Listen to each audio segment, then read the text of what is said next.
Haleluya, puji Tuhan, salam sejahtera bagi kita semua, keluarga GPDI El Shaddai Magelang.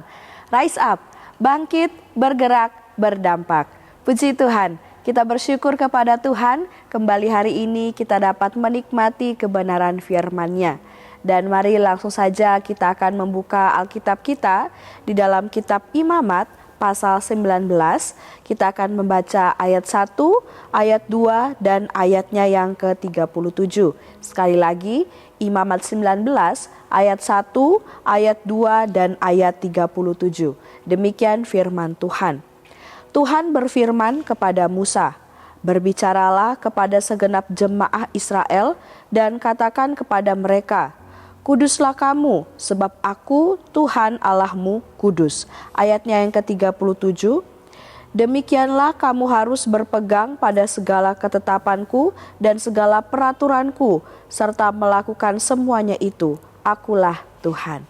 Puji Tuhan, mari Bapak Ibu kita akan belajar kebenaran firman Tuhan. Dan renungan firman Tuhan ini saya berikan judul Allah mendidik. Kita akan mengobservasi terlebih dahulu ayat yang sudah kita baca tadi. Ya Bapak Ibu, seperti ayat 1 tadi mengatakan bahwa ini adalah firman yang disampaikan oleh Allah kepada Musa, dan kemudian Musa harus meneruskannya kepada segenap bangsa Israel. Firman Tuhan dalam pasal ini berisikan serangkaian perintah-perintah dan juga peraturan-peraturan yang Allah berikan bagi bangsa Israel dan kemudian disampaikan melalui Musa. Di sini Tuhan memerintahkan segenap bangsa Israel untuk hidup kudus dan menghormati Allah melalui kebenaran firman-Nya, melalui setiap peraturan-peraturan yang Dia berikan. Tujuan Allah memberikan perintah-perintah ini kepada bangsa Israel adalah yang pertama untuk menjadikan bangsa Israel ini bangsa yang hidup kudus ya karena Allah pun kudus, maka bangsa Israel pun harus juga kudus. Kemudian tujuan selanjutnya adalah untuk memisahkan bangsa Israel dari tindakan-tindakan dan juga pengaruh-pengaruh sosial yang buruk dari bangsa-bangsa lain yang ada di sekitar mereka.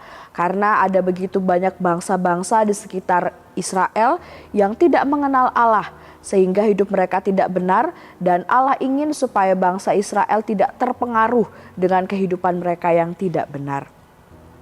Dan kemudian tujuan selanjutnya dalam Allah memberikan perintah ini adalah untuk menekankan kepada bangsa Israel tentang betapa pentingnya keadilan, belas kasihan dan hormat kepada sesama, termasuk orang miskin ataupun orang asing. Jadi mereka harus hidup rukun satu dengan yang lain dan juga tetap saling menghormati, menghargai satu sama lain. Nah, itu sedikit observasi yang kita bisa temukan dari ayat ini.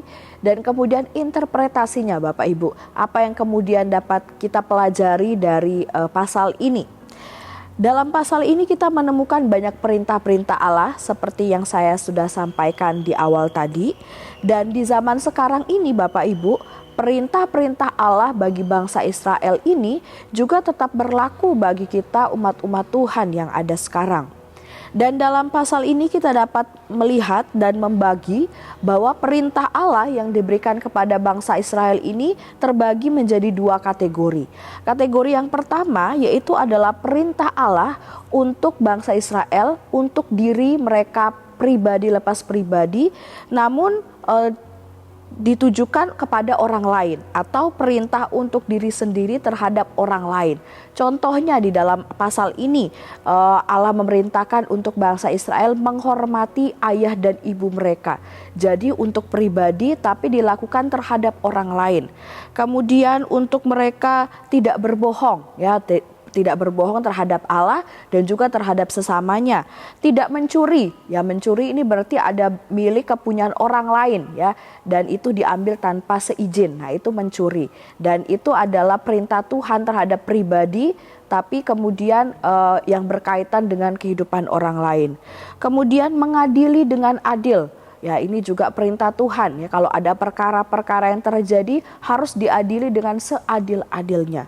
Kemudian tidak membenci dan menindas sesama ya, kemudian mengasihi sesama seperti diri sendiri. Nah, inilah perintah-perintah Allah untuk diri pribadi terhadap orang lain yang diberikan kepada bangsa Israel. Kemudian kategori yang selanjutnya yaitu perintah Allah untuk diri sendiri saja ya. Kalau tadi perintah untuk diri sendiri tapi terhadap orang lain, jadi perintahnya untuk seseorang tapi dalam hal kita berhubungan dengan orang lain.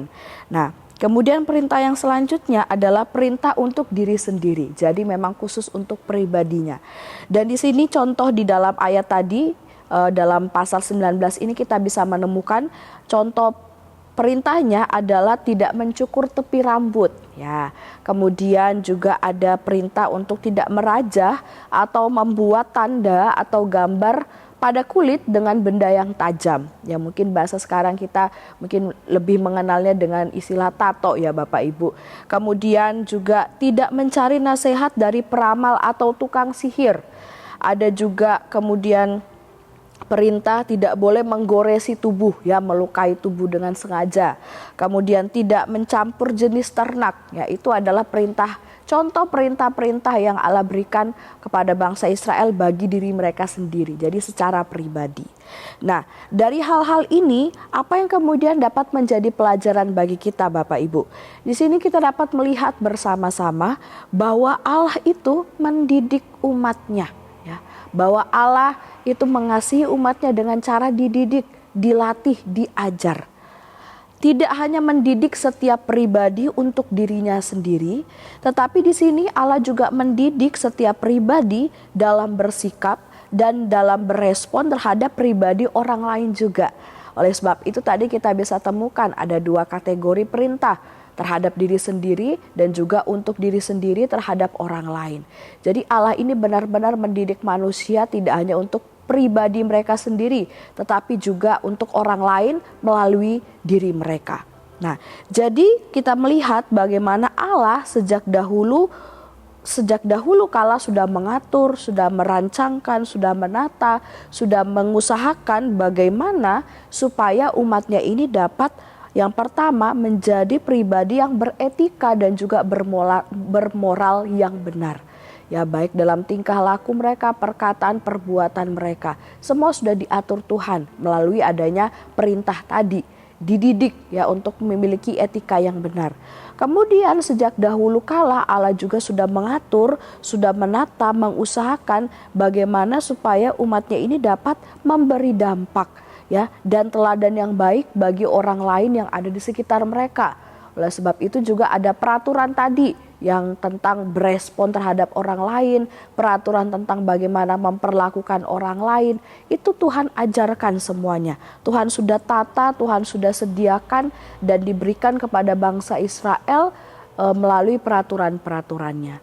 Dan kalau kita melihat memang di dalam 2 Timotius 3 ayat 16, saya akan bacakan dalam terjemahan sederhana Indonesia, firman Tuhan berkata, seluruh kitab suci ditulis sesuai dengan perkataan Allah sendiri.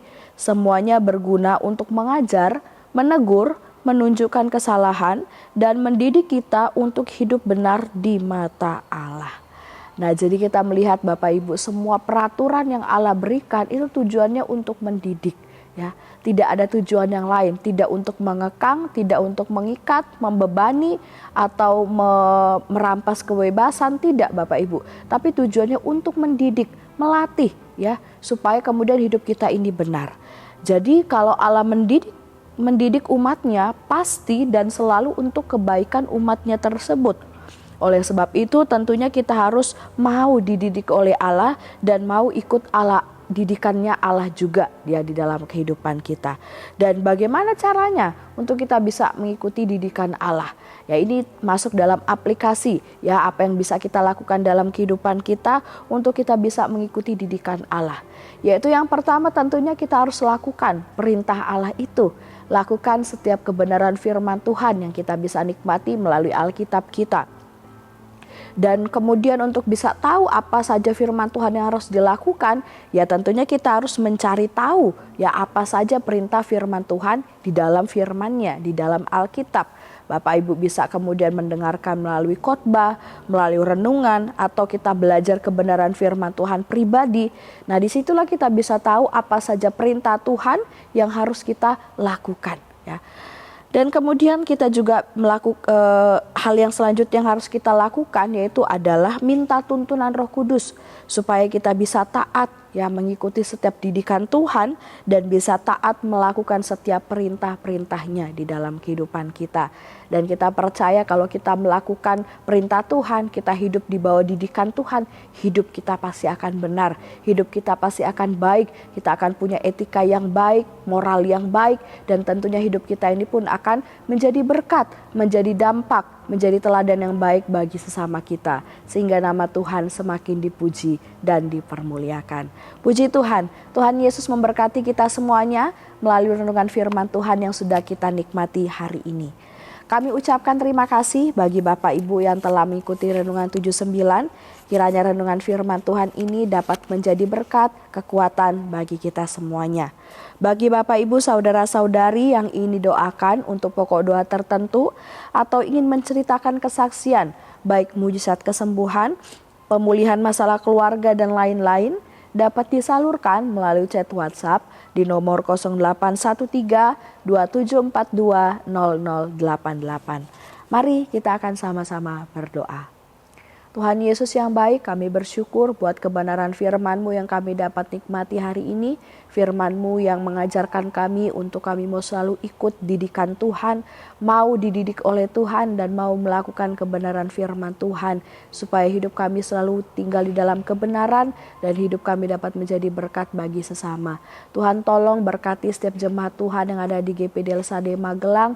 Biarlah hidup kami semakin hari semakin cinta Tuhan dan semakin setia melayani Tuhan.